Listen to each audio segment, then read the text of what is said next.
Afternoon class. FSc part 1 में जो आज हमने टॉपिक करना है वो है साइंटिफिक नोटेशंस। ये जो साइंटिफिक नोटेशंस का टॉपिक है, जो हमारा फर्स्ट चैप्टर है फर्स्ट ईयर का, इसमें से पेपर में लॉन्ग क्वेश्चंस नहीं आते। ये जो फर्स्ट चैप्टर है ये शॉर्ट क्वेश्चन और एमसीक्यूज के पॉइंट ऑफ व्यू से काफ़ी ज़्यादा इंपॉर्टेंट है। इसमें से पेपर में सिर्फ शॉर्ट क्वेश्चन और एमसीक्यूज ही आते हैं, तो हमने इन टॉपिक्स को एमसीक्यूज और शॉर्ट क्वेश्चन के पॉइंट ऑफ व्यू से ही डिस्कस करना है। जैसे हमने पहले प्रीफिक्स का जो टॉपिक है उसमें से भी उसको भी शॉर्ट जो उसमें से शॉर्ट क्वेश्चंस जिस तरीके से आ सकते थे उसी तरह से उसको डिस्कस किया था, या एमसीक्यूज किस तरीके से आ सकते थे। तो अब साइंटिफिक नोटेशंस जो है इसको भी हम उसी तरह से डिस्कस करेंगे। नोटेशंस का मतलब होता है नोट डाउन करना। तो साइंटिफिक नोटेशंस जो है ये स्टैंडर्ड नोटेशन होती है, किसी वैल्यू को स्टैंडर्ड फॉर्म में नोट डाउन करना। Standard notation is called scientific notation. इसकी डेफिनेशन देखें तो इसकी डेफिनेशन है it is a method to explain numbers. ये नंबर्स को एक्सप्लेन करने का एक मेथड है in terms of powers of ten. 10 की पावर की टर्म्स में किसी नंबर को एक्सप्लेन करने का मेथड है, but multiply by a number between 0 and 10। जब 10 की पावर को 0 और 10 के दरमियान में किसी नंबर से मल्टीप्लाई किया जाएगा तो इस मेथड को, इस तरह से एक्सप्लेन करने की मेथड को हम साइंटिफिक नोटेशन कहते हैं। इसकी डेफिनेशन से आपको ये इतना क्लियर नहीं हुआ होगा कि साइंटिफिक नोटेशन एक्चुअल में क्या है। हम इसकी एग्जांपल्स करेंगे तो फिर आपको समझ आएगी। फर्स्ट हम कुछ कंडीशंस देख लेते हैं कि कोई भी जो नोटेशन है हम उसको साइंटिफिक नोटेशन, किसी वैल्यू को लिखी हुई किसी वैल्यू को या बताते हुए जिस तरह से भी, उसको हम साइंटिफिक नोटेशन कब कहते हैं। इसकी जो कंडीशंस हैं, 2 कंडीशंस हैं, इन्हें देखते हैं। Decimal should be after first non zero digit. जो डेसिमल है, हमारा जो पॉइंट होता है वैल्यू के अंदर, वो must be after first non zero digit ही होना चाहिए। मतलब जो डेसिमल है वो पहले नॉन जीरो डिजिट के बाद आना चाहिए। सेकेंड कंडीशन है there must be some power of 10। और जो यहाँ पे हमने कहा कि multiplied by some power of 10, तो मतलब ये है कि जो नंबर है, वो वैल्यू है, वो 10 की पावर से मल्टीप्लाई भी हो रही हो, 10 के साथ 10 की कुछ पावर हो और उसके साथ हमारी वैल्यू जो है उसकी मल्टीप्लिकेशन हो रही हो। तो ये दो जब कंडीशन सेटिस्फाई होंगी, फुलफिल होंगी, तब हम किसी नोटेशन को साइंटिफिक नोटेशन के कह सकते हैं कि अब ये साइंटिफिक नोटेशन में जो है लिखी गई है। इसकी एग्जांपल्स देखते हैं। तो स्टूडेंट्स, यहाँ पे हमने कुछ एग्जांपल्स ली हैं जिनको हमने साइंटिफिक नोटेशन में एक्सप्रेस करना है। फर्स्ट जो है हमारी एग्जांपल में हमारे पास है 249.8। 249.8 है, तो हमने हर वैल्यू को साइंटिफिक नोटेशन में एक्सप्रेस करने के लिए अपनी दोनों कंडीशंस जो है वो हमारी सेटिस्फाई होना ज़रूरी है। तो हमारी फर्स्ट कंडीशन क्या थी कि decimal should be after first non zero digit, लेकिन यहाँ पे हमारे पास जो डेसिमल है वो आफ्टर 3 नॉन जीरो डिजिट्स है, तो हमने इसको first non zero digit means 2 के बाद लिखना है। तो हम अपने डेसिमल को 2 के बाद ले आते हैं, तो ये आएगा 2.498। लेकिन अब डेसिमल को यहाँ से उठा के 2 डिजिट्स के गैप के साथ यहाँ पे लाए हैं। 2 डिजिट्स जो है हमने लेफ्ट साइड पे मूव किया है, तो जब भी हम राइट से लेफ्ट पे मूव करेंगे तो हमारे पास 10 की जो पावर आती है वो पॉजिटिव आती है, और हमने 2 डिजिट्स लेफ्ट मूव किया है, इसलिए जो पावर है वो 2 आई है, और +2 इसलिए है क्योंकि हम राइट से लेफ्ट मूव कर रहे हैं। सेकेंड जो हमारी एग्जांपल है, इसमें हमारे पास जो डेसिमल है वो 0 वाले डिजिट के बाद है, मीन 0 के बाद है, 0.0089। तो हमने फर्स्ट नॉन जीरो डिजिट के बाद अपना डेसिमल लाना है। ये फर्स्ट कंडीशन को फुलफिल नहीं कर रहा, और फर्स्ट कंडीशन को फुलफिल करने के लिए हम इसको 3 प्लेसेस राइट साइड पे मूव करवाएंगे। तो यहाँ पे आएगा 8.9 इंटू 10⁻⁴ कितनी आएगी, क्योंकि हम फर्स्ट क्वेश्चन में हम राइट से लेफ्ट मूव किए थे तो हमारी पावर पॉजिटिव थी, और सेकंड क्वेश्चन में ये जो हमारी एग्जांपल है इसमें हम लेफ्ट से राइट मूव कर रहे हैं, तो हमारी जो पावर है वो माइनस में आएगी, नेगेटिव पावर आएगी। और कितनी आएगी, क्योंकि हम 3 places left to right move किए हैं इसलिए हमारी पावर 3 आएगी। तो हमारे पास साइंटिफिक नोटेशन में 0.0089 को अगर हम एक्सप्रेस करें तो हमारे पास आता है 8.9 इंटू 10⁻⁻3। जो हमारी थर्ड एग्जांपल है इसमें आप देखेंगे 10 की पावर तो हमें दे दी गई है। मतलब साइंटिफिक नोटेशन की फर्स्ट एक कंडीशन तो फुलफिल हो रही है, लेकिन जो फर्स्ट उसकी कंडीशन है, सेकंड कंडीशन फुलफिल हो रही है बट फर्स्ट कंडीशन फुलफिल नहीं हो रही। जो डेसिमल है वो फर्स्ट डिजिट के बाद नहीं है, बल्कि डेसिमल इसमें शो ही नहीं किया गया। तो जिस वैल्यू में डेसिमल नहीं होता उसके डेसिमल लास्ट पे होता है। तो इसका डेसिमल 9 के बाद है।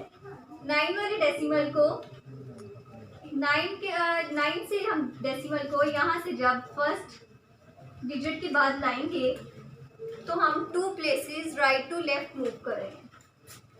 तो राइट टू लेफ्ट जब मूव करेंगे, ये यहाँ पे हमारा डेसिमल तो आ गया 3.59 इंटू 10⁻³ हमें क्वेश्चन में ही दे दी गई थी, बट हम 2 places left to right move किए हैं तो हमारे पास +2 10 की पावर भी आ रही है।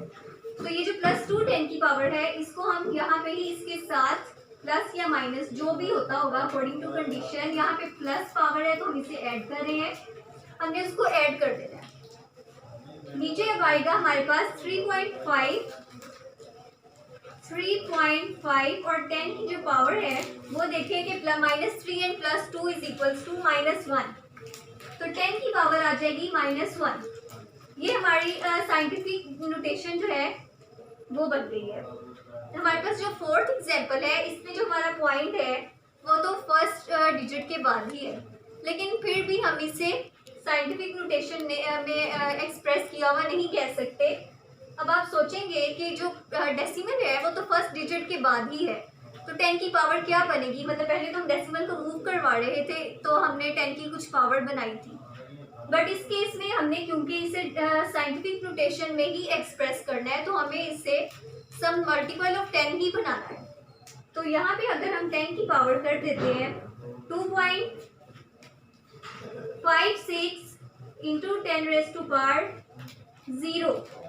यहाँ पे ये MCQ में अगर आता है तो बच्चे बहुत कंफ्यूज हो जाते हैं और यही वाला आंसर जो है इसे टिक कर देते हैं कि ये साइंटिफिक नोटेशन में लिखा गया 2.56, लेकिन ये साइंटिफिक नोटेशन नहीं है क्योंकि सेकंड कंडीशन फुलफिल नहीं हो रही।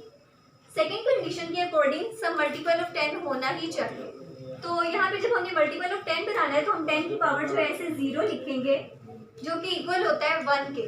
तो ये सेम यही आ जाएगा, लेकिन इसको इसकी जो नोटेशन है वो हमने इस तरह से ही बना दी है। अब ये जो एग्जांपल है इसमें हमने साइंटिफिक नोटेशन से नॉर्मल फॉर्म में लाना है। तो ये साइंटिफिक नोटेशन की दोनों कंडीशंस फुलफिल हो रही हैं। पॉइंट जो है वो फर्स्ट डिजिट के बाद है डेसिमल, और 10 की कुछ पावर भी बन रही है। तो अगर हम इसे नॉर्मल फॉर्म में लाएं तो यहाँ पे 10 की जो पावर है हमें इसे ख़त्म करना पड़ेगा। डेसिमल का तो इतना इशू नहीं है कि फर्स्ट के बाद भी हो सकता है, 2 डिजिट्स के बाद भी हो सकता है नॉर्मल फॉर्म में, लेकिन जो 10 की पावर है इसको ख़त्म करना पड़ता है। और इसलिए नॉर्मल फॉर्म में लाने के लिए 10 की जो पावर है इसे ये +3 है तो हमें इसे ख़त्म करने के लिए -3 10 की जो पावर है उसे बनाना पड़ेगा। -3 जो है इसमें ऐड करवाना पड़ेगा तभी ये 0 हो जाएगी, और जब 10 की पावर 0 होगी तो वो इक्वल टू 1 होगी, और मल्टीपल ऑफ 10 जो आ रहा है यहाँ पे वो वैनिश हो जाएगा। 7.23 जो है यहाँ पे अगर मैं इसको माइनस में लाने के लिए 10 की पावर माइनस में कब आती है? जब हम लेफ़्ट से राइट मूव करते हैं। तो अब जब हम लेफ़्ट से राइट मूव करेंगे 723 2 प्लेसेस तो यहाँ तक आ चुकी हैं, लेकिन हमें -3 पावर चाहिए। तो यहाँ तक हमारी पावर जो है वो बनी है 2 प्लेसेस के बाद -2 पावर बनी है। तो इसका मतलब है कि हमें यहाँ पे एक और डिजिट की भी ज़रूरत है जिसके बाद हम जो है डेसिमल लाएं। तो यहाँ पे एक और डिजिट जो भी हम अपने पास से ऐड करते हैं वो हम 0 को ही ऐड करते हैं। 0 ऐड कर दिया तो अब अगर देखा जाए तो यहाँ पे 7 जो है 7.230। अब अगर मैं पॉइंट को यहाँ से उठा के इधर लाऊं तो ये मेरे पास -3 पावर बन जाएगी। तो यहाँ पे जब मैं करूँगी 10⁻³ और -3 तो ये 0 हो जाएगी और मेरे पास नॉर्मल फॉर्म में आ जाएगा 7230। ये हमने इसको साइंटिफिक नोटेशन को नॉर्मल फॉर्म में कन्वर्ट करना भी सीख लिया। कन्वेंशंस ऑफ इंडिकेटिंग यूनिट्स अब हमने देखनी है कि हम जो यूनिट्स यूज़ करते हैं फिजिकल क्वांटिटीज़ को एक्सप्रेस करने के लिए, उन यूनिट्स को लिखने के कौन कौन से मेथड्स, कौन कौन से रूल्स हैं, हम किन रूल्स को फॉलो करते हुए जो हैं यूनिट्स लिखते हैं कि अपने मैग्नीट्यूड के साथ। फर्स्ट जो रूल है वो ये है कि full name of unit after scientist is written in lower case. Means के जो हमने यूनिट यूज़ किया है, अगर वो किसी साइंटिस्ट का नेम है और हम उसके फुल लेटर्स जो हैं उनको लिख रहे हैं, सारे स्पेलिंग्स लिख रहे हैं, तो हमने उसे लोअर केस में लिखना है, मीन्स के स्मॉल लेटर्स में लिखना है। फॉर एग्जांपल, अगर फोर्स में कहती हूँ हमारे पास 2 न्यूटन है, तो 2 न्यूटन को अगर मैं इस तरह से एक्सप्रेस करती हूँ, न्यूटन की मैं पूरे स्पेलिंग लिखती हूँ, तो ये मेरे पास रॉन्ग मेथड है। क्यों रॉन्ग है? क्योंकि मेरे सारे लेटर्स लोअर केस में नहीं है। करेक्ट मेथड ये है कि मैं यूँ लिखूँ 2 न्यूटन, जब मेरे सारे जो लेटर्स हैं, न्यूटन के सारे स्पेलिंग जो है वो लोअर केस में हो, तो ये मेरा करेक्ट मेथड है। इसी तरह से जॉल जो है, जाउल, उसको भी हमने स्मॉल लेटर्स में लिखना है। कुछ लोग उसे जूल कहते हैं और कुछ लोग उसे जाउल कहते हैं, तो उसके भी हमने सारे स्पेलिंग्स जो हैं उसे लोअर केस में लिखना है। बट एक एक्सेप्शनल केस है सेल्सियस का। 6 सेल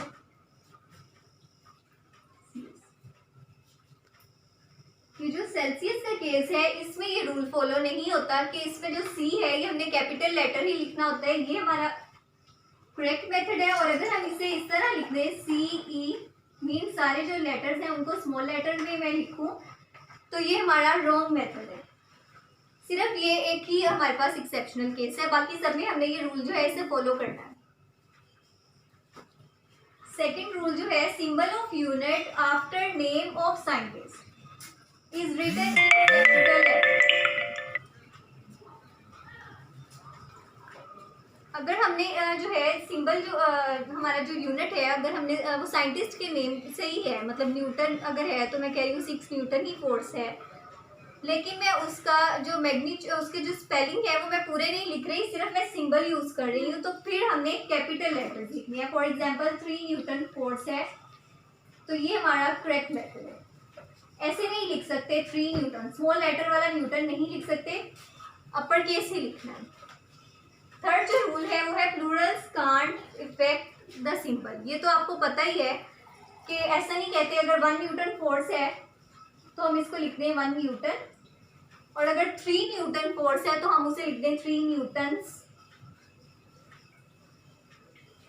ऐसे नहीं लिखते, ऐसे ही लिखना है। क्यों? मीन्स इसका ये कि मतलब ये कि जो प्लूरल्स हैं उससे हमारा यूनिट इफेक्ट नहीं होता।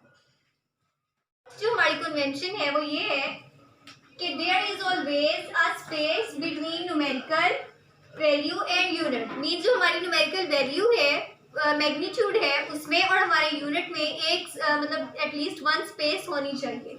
जैसे यहाँ पे मैं लिखूँ 256 न्यूटन, ऐसे मैंने नहीं लिखना, ये गलत मेथड है कि न्यूटन भी जो है उसको मैं मैग्नीट्यूड के साथ ही मिलाकर लिख दूँ। यहाँ पे मुझे ऐसे लिखना चाहिए 356 एंड 1 स्पेस के बाद एटलीस्ट यूनिट अपना लगाना चाहिए। जो मैं फोर्स की आपको एग्जांपल दे रही हूँ कि मैंने न्यूटन का यूनिट यूज़ किया है, तो ये हमारा करेक्ट मेथड है। कन्वेंशन है उसमें, फिफ्थ जो हमारी कन्वेंशन है उसमें there is always space between 2 base units. 2 base units के दरमियान भी स्पेस होनी लाजमी है। फॉर एग्जांपल 6 किलोग्राम मीटर पर सेकेंड स्क्वायर। तो ये मेथड जो है ये लिखने का करेक्ट मेथड है। यहाँ पे मैंने इसके दरमियान में स्पेस दी है। अगर इसकी बजाय मैं यूँ लिख दूँ 6 किलोग्राम मीटर पर सेकेंड स्क्वायर, तो ये रॉन्ग मेथड है क्योंकि मैंने स्पेस दी ही नहीं है, मिलाकर लिख दिया। 6 जो कन्वेंशन है वो ये है कि there is always space between a base unit and derive unit. Base unit और डिराइव यूनिट के दरमियान में भी स्पेस होनी लाजमी है। फॉर एग्जांपल 7 न्यूटन मीटर, ये जो है ये करेक्ट मेथड है, इसकी बजाय ये जो है हमारे पास रॉन्ग मेथड है। क्लियर लिख देती हूँ न्यूटन मीटर। ये हमारा करेक्ट मेथड है और ये हमारा रॉन्ग मेथड है। हमने स्पेस देनी है। ये जो तीनों पॉइंट्स हैं ये स्पेस के लिहाज से हमने डिस्कस किए हैं कि हमने यूनिट्स और मैग्नीट्यूड के दरमियान में स्पेस देनी है, 2 बेस यूनिट्स के दरमियान में स्पेस देनी है और एक बेस और डिराइव यूनिट के दरमियान में भी स्पेस देनी है। अब वो कंडीशन है कि जहाँ पे हमने स्पेस नहीं देनी, तो वो ये है कि there is no space between prefix and unit. Prefix और यूनिट के दरमियान में स्पेस नहीं होगी। लाइक 56 चलिए 5 जो है 5 माइक्रोमीटर। ये करेक्ट मेथड है। हमने इसको ऐसे नहीं लिखना 5 माइक्रो और उसके बाद हम स्पेस देंगे और मीटर लिखेंगे। ये हमारा रॉन्ग मेथड है। प्रीफिक्स के केस में हमने स्पेस नहीं देनी।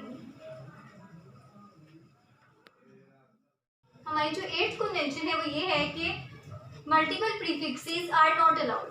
मतलब हम एक से ज़्यादा प्रीफिक्सेस नहीं यूज़ कर सकते एट अ टाइम। हमने एक क्वांटिटी के साथ एक ही प्रीफिक्स को यूज़ करना है। Like 4 micrometer. ये जो है ये बिल्कुल रॉन्ग मेथड है। डबल प्रीफिक्स जो है हमने यूज़ नहीं करने, सिंगल प्रीफिक्स यूज़ करना है। तो अगर हमने 2 टाइम्स माइक्रो, मतलब हमारी वैल्यू इस तरह से बन रही है कि 2 दफ़ा माइक्रो लगाना पड़ रहा है, तो हम माइक्रो को पीको लिख सकते हैं। माइक्रो जो है वो 10⁻⁻6 है और पीको जो है वो 10⁻12 है। तो 2 टाइम जब माइक्रो आएगा तो वो 10⁻12 बन जाएगा। तो हम इसे 4 पिकोमीटर लिख सकते हैं। ये हमारा करेक्ट मेथड है। पावर 9 पॉइंट जो है वो ये है कि power applies to whole multiple, कि पावर जो है वो होल मल्टीपल पे अप्लाई की जाएगी।